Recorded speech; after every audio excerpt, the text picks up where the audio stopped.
오늘 우리에게 주신 하나님의 말씀은 에베소서입니다. 에베소서, 바울 서신 에베소 5장 16절에서 21절, 그리고 조금 떨어져서 6장 1절에서 4절에 있는 말씀, 아버지의 영 성령 충만하라 라고 하는 제목을 가지고 하나님의 말씀 보도록 하겠습니다.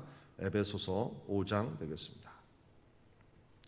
에베소 5장 16절부터 21절까지, 에베소 5장 16절부터 21절까지 한 절씩 교독하겠습니다. 세월을 아끼라, 때가 악하니라. 그러므로 어리석은 자가 되지 말고 오직 주의 뜻이 무엇인가 이해하라. 술 취하지 말라, 이는 방탕한 것이니 오직 성령으로 충만함을 받으라. 시와 찬송과 신령한 노래들로 서로 화답하며 너희의 마음으로 주께 노래하며 찬송하며 범사에 우리 주 예수 그리스도의 이름으로 항상 아버지 하나님께 감사하며 그리스도를 경외함으로 피차 복종하라. 6장 1절부터 4절까지입니다. 주 안에서 너희 부모에게 순종하라, 이것이 옳으니라. 내 아버지와 어머니를 공경하라. 이것은 약속이 있는 첫 계명이니 이로써 내가 잘되고 땅에서 장수하리라. 또 아비들아 너희 자녀를 노엽게 하지 말고 오직 주의 교훈과 훈계로 양육하라. 아멘. 자, 우리 16절에서는 세월을 아끼라라고 하는 말씀을 주셨습니다. 16절에 세월을 아끼라는 말은 어떤 면에서 세월을 살아, 기회를 살아라고 하는 뜻을 가지고 있는데요. 이 기회를 사라고 하는 그 말씀 다음에 바로 나오는 말이 바로 주의 뜻이 무엇인가를 이해하라라고 얘기합니다. 우리가 어리석은 자가 되지 않는 길, 반대로 이야기하면은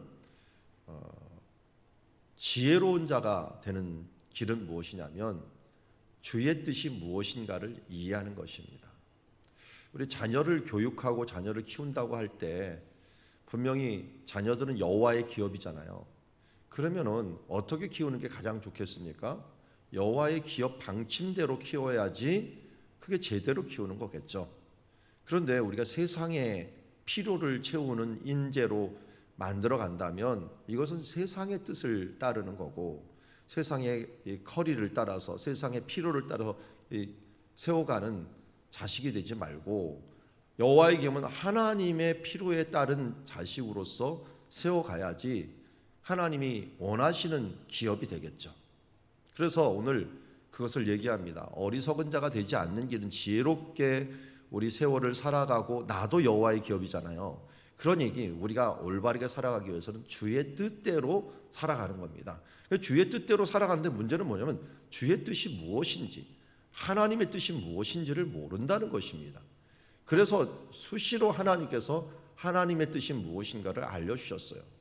제가 여기서 설교하는 모든 것은 다 하나님의 뜻을 알려주는 시간들이죠. 그래서 우리 어제도 그제도 계속 하나님이 아버지다라고 하는 이 사실 하나만 알아도 많은 것을 알 수 있다라고 하는 하나님 아버지에 대한 부분들을 지속적으로 배우고 있습니다. 그전에는 하나님이 목자 되신다라고 하는 그 뜻이죠.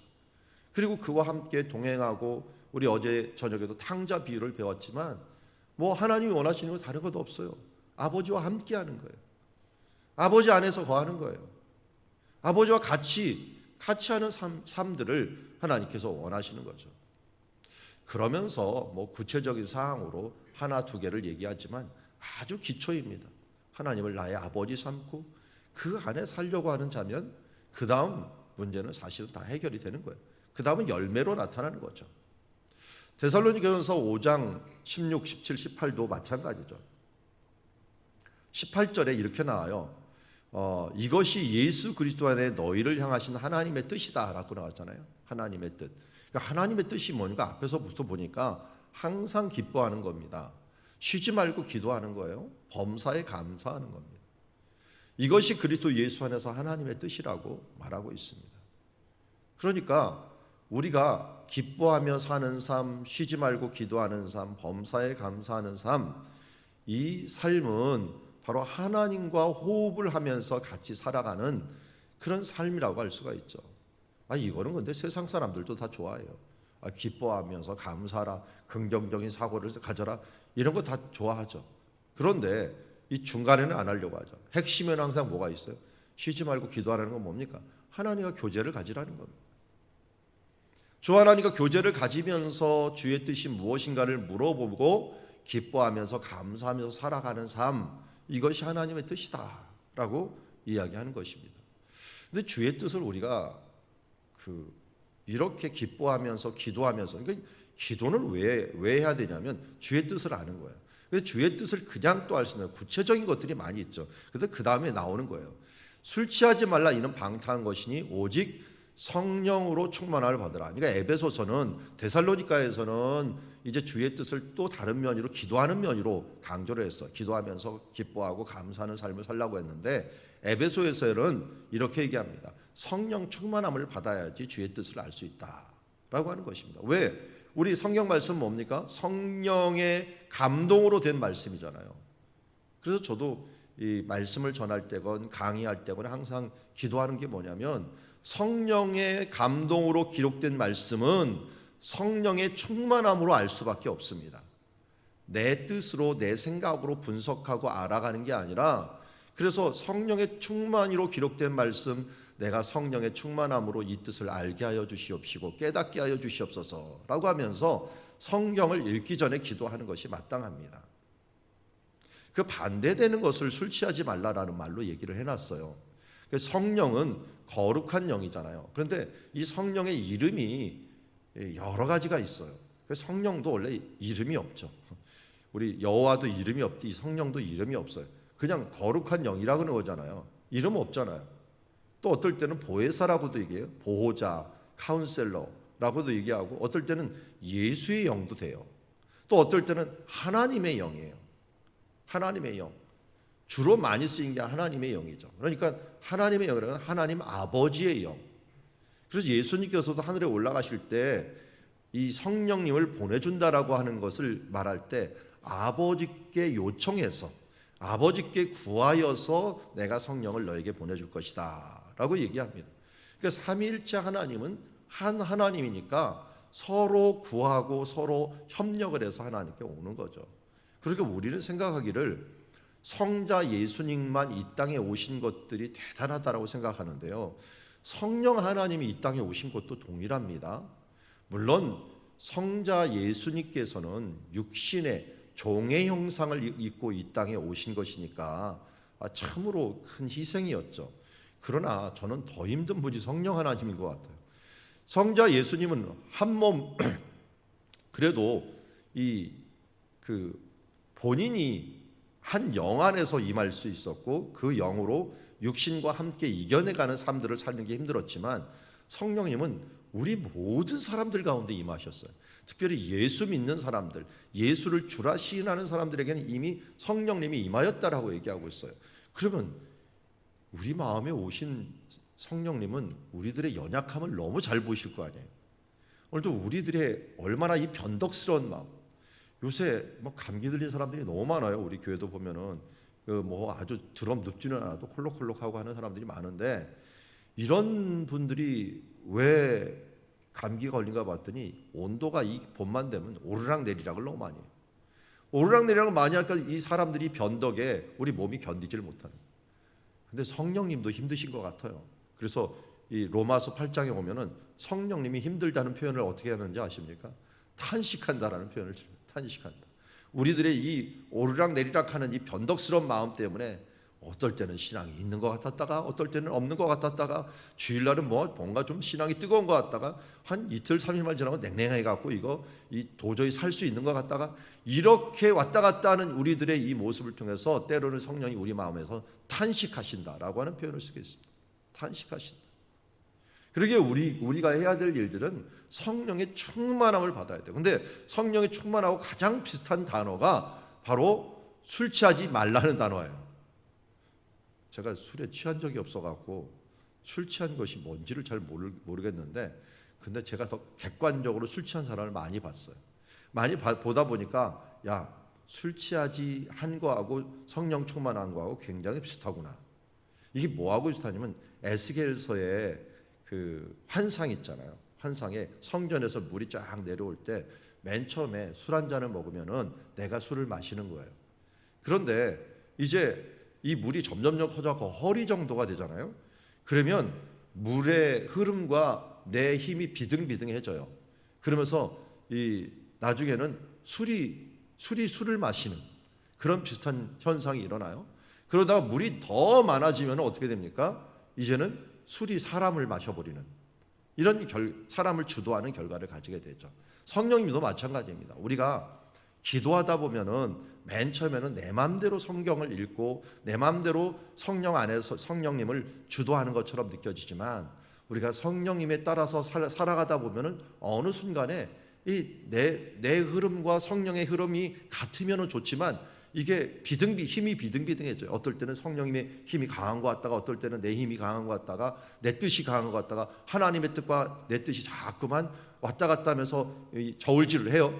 그렇지만 성령이 충만할 때는 어떡합니까? 내 뜻은 없어져요. 이제는 하나님의 뜻에 따라서 막 움직여가고 성령님의 흐름에 따라서 움직여 성령을 따라 사는 삶이죠. 이게 바로 성령 충만과 술 취함에 굉장히 비슷한 거예요. 그러니까 세상에 취하는 삶을 살아갈 거냐 성령에 취하는 삶을 살아갈 거냐 하는 두 가지와 동일한 것이. 그러나 세상을 취하는 삶을 살아가면 방탕한 삶을 살 것이며 성령의 충만함을 따라가면은 성령의 열매를 맺는 삶을 살아갈 것이다라고 말씀합니다.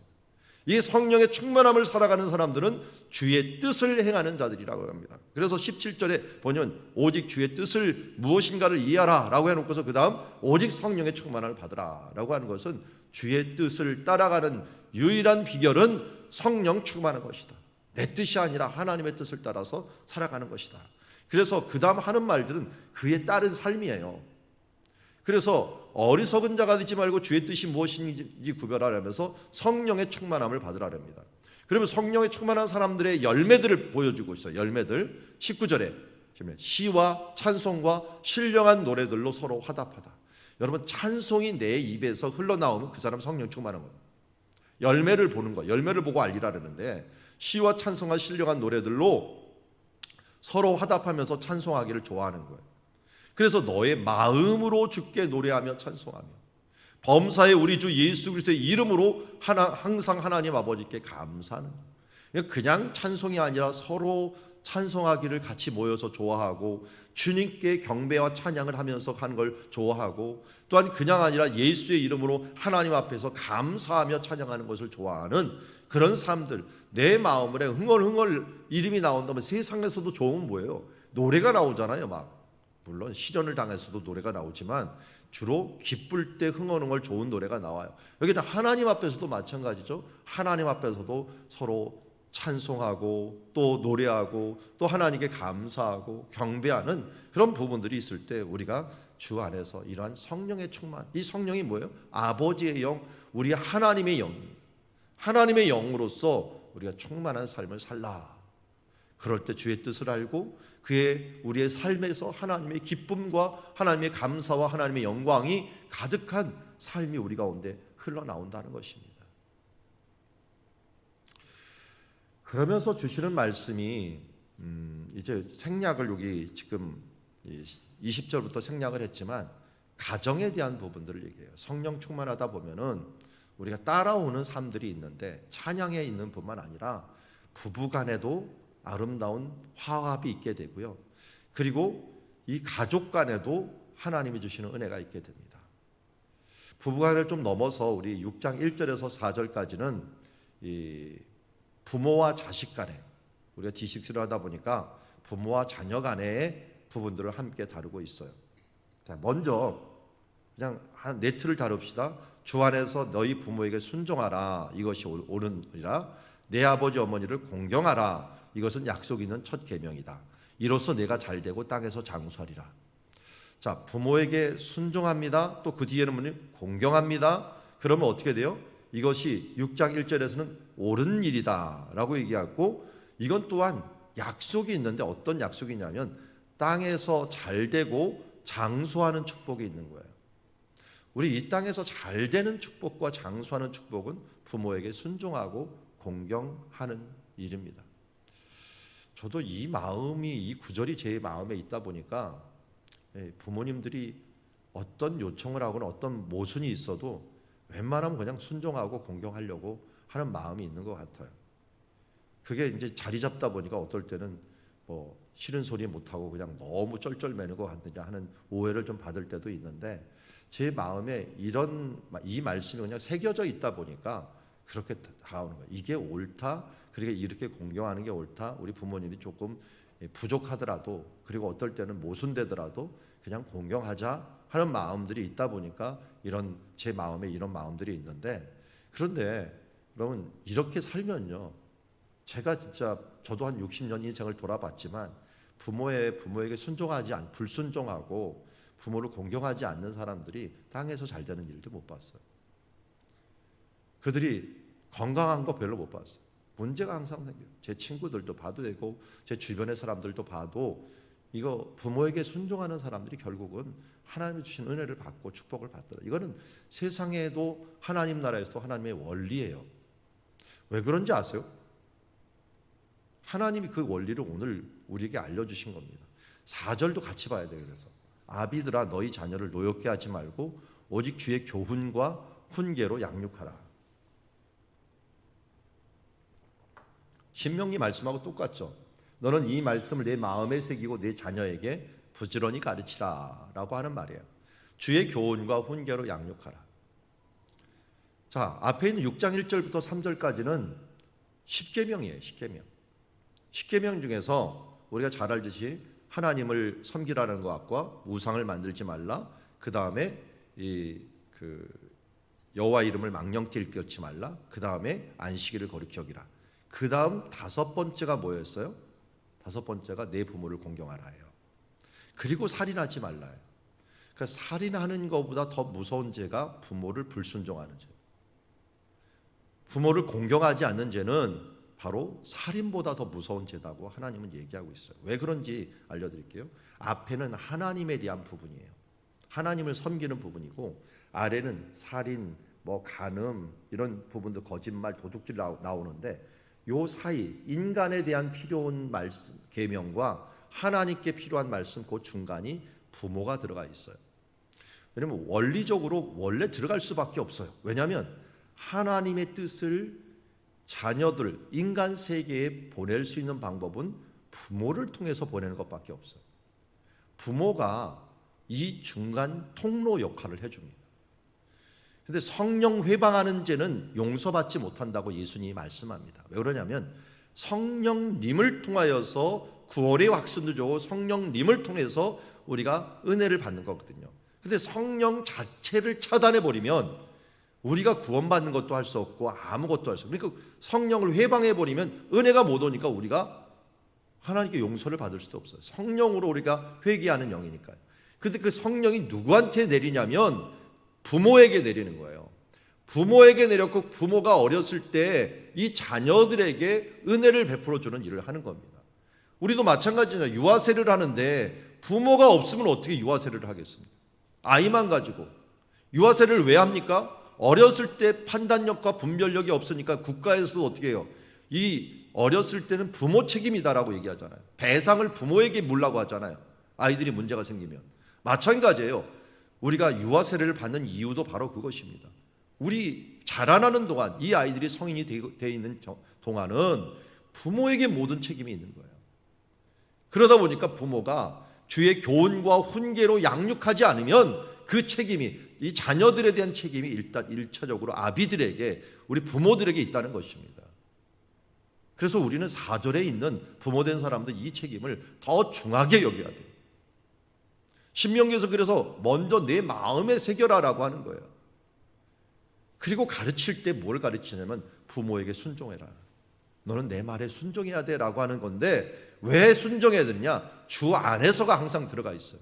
내가 주님의 통로가 되어 있는 한, 우리가 자녀들을 향하여 통로가 되어 있는 한 부모에게 순종하는 삶들을 살아가는 것입니다.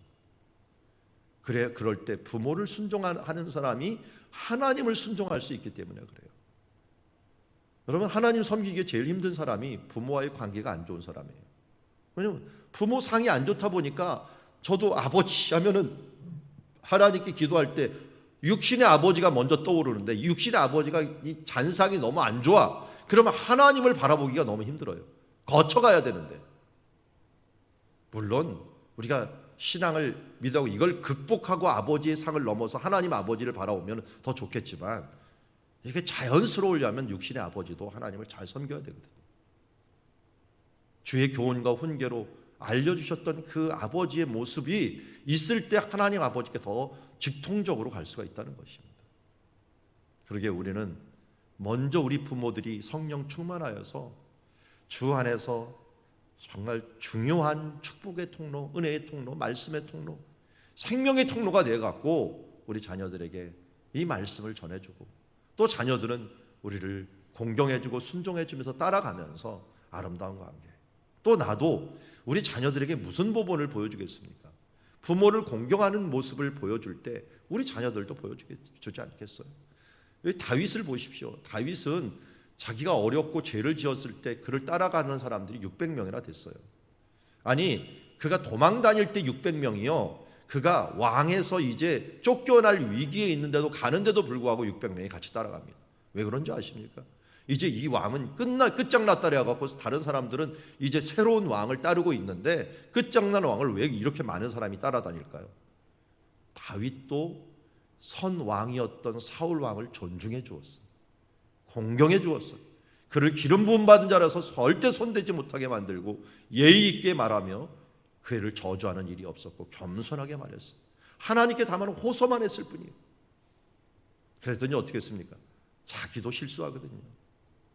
자기도 넘어질 때가 있거든요. 그러니까 우리가 부모를 공경해야 될 것들은 부모가 아무리 모나고 문제가 있더라도 공경을 해줘야 됩니다. 왜? 나도 그런 부모가 될 수 있으니까요.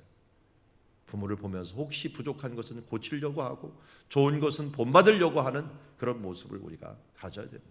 저도 저희 아버님 생각하면 전쟁 고아로, 이 고등학교 때 6.25 때 전쟁 고아로 된 다음에 살아오시다 보니까 못한 점, 성격이 독특한 점 많이 있었습니다.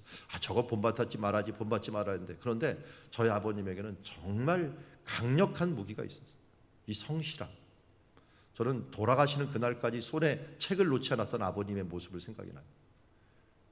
책을, 눈이 안 좋으니까 책을 몇 번을 읽어야 되는 녹음을 해갖고 저보고서 읽으란, 제가 개척하는데 이 필독 독서가 하나가 생겼어요. 자연적인 교회 성장이라고 하는 책을 하나 봤는데, 그 책을 제가 보면서 아버님한테 소개해줬대. 아버님이 그거를 녹음을 해갖고 당신이 잘 때 듣고 있어요. 저는 한 번 들었는데, 한 번 봤는데 아버님은 10번이고 막 들으면서 그것을 이해하려고 하면서 저보다 더 이해하려고 하더라고요. 개척할 때 제 마인드를 아버님이 더 많이 잘하셨어요.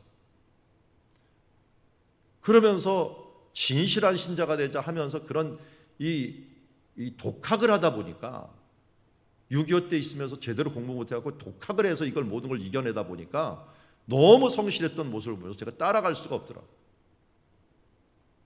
그런 모습들이 아직도 제 눈에 선하고 또 문제가 있을 때마다 교회에서 강단에서 결정을 내는 모습들을 보면서, 그래 나도 그렇게 해야지 라고 하는 그 모습을 배워왔던 것이 저에게는 큰 자산이 돼가고 힘이 돼서 하나님 아버지를 바라볼 때, 또 힘들 때 그 모습이 통로가 됩니다. 우리도 부모에게 공경할 때 우리 자녀들도 우리를 공경할 수가 있습니다. 여러분, 지금이라도 더 부모에게 공경하고 순종하는 삶들을 사시고, 또 교훈과 훈계로서 주의 교훈과 훈계로, 여기 그래서 다 앞에 뭐가 들렸어요? 주 안에서 주의 교훈, 세상의 교훈 말고요, 주의 교훈과 훈계로서 양육하여서 하나님의 자녀로 세워나가는 우리들이 되기를 원합니다. 말씀을 정리합니다. 하나님의 영, 아버지의 영, 성령으로 우리가 주의 뜻을 이해합시다. 그리고 이 뜻을 이해하는 유일한 방법은 성령으로 기록된 말씀, 성령으로 깨달을 수밖에 없으니 성령 충만합시다. 그래서 성령 안에서 우리가 술 취하는, 성령 취하는 방법도 알려줬어요. 술 취하는 것과 같이 주님 안에서 취합시다. 마시고 더 마시고 말씀을 읽고 기도하고 더 기도하다 보면은 내가 하나님의 성령의 충만함으로 나아가고, 그리고 이제 그 성령 충만의 아주 기초적인 모습이었던 부모와 자녀의 역할들을 잘 감당하는 우리가 되기를 주의 이름으로 축원합니다. 기도하겠습니다. 하나님 아버지, 오늘 아버지의 영을 우리에게 부어주셨습니다. 성령을 우리에게 부어주셨습니다. 주님, 성령 충만하지 않고는 주의 뜻을 알 수가 없습니다. 세상 사람들은 슬프고 힘들 때 기쁨을 누리고자 술을 마시고 취합니다. 주님, 그 취하는 모습들을 통해서 하나님은 배우라고 얘기합니다. 그들을 술을 취하면 방탕할 수밖에 없지만 주님, 성령의 충만함으로 주여 한 잔 두 잔을 마시듯이 예수 그리스도의 말씀을 한 말씀 두 말씀 또 듣고 아침 저녁으로 이 점심 저녁으로 듣고 또 먹고 또 씹어서 되새김질하면서 주의 말씀을 묵상하는 자들에게 하나님의 성령의 충만함이 있고 그 가운데 찬송이 있고 그 가운데 기쁨이 있고 그 가운데 주여 이제 부부간의 아름다운 피차 이 존경함과 또 자녀와의 아름다운 공경과 순종과 사랑이 그 가운데 있어지는 줄 믿습니다. 오늘도 이제 성령 충만한 삶, 오직 예수 그리스도께서 주시고 아버지 하나님의 영으로 우리에게 충만한 이 성령 충만한 삶을 살아서 탄식의 삶, 하나님이 탄식하는, 성령이 탄식하는 삶이 아니라 기뻐 즐거워하며 감사하며 성령 충만한 하나님께 영광 돌리는 삶으로 주님께 드려지는 우리들 되게 하여 주시옵소서. 예수님의 이름으로 기도드리옵나이다.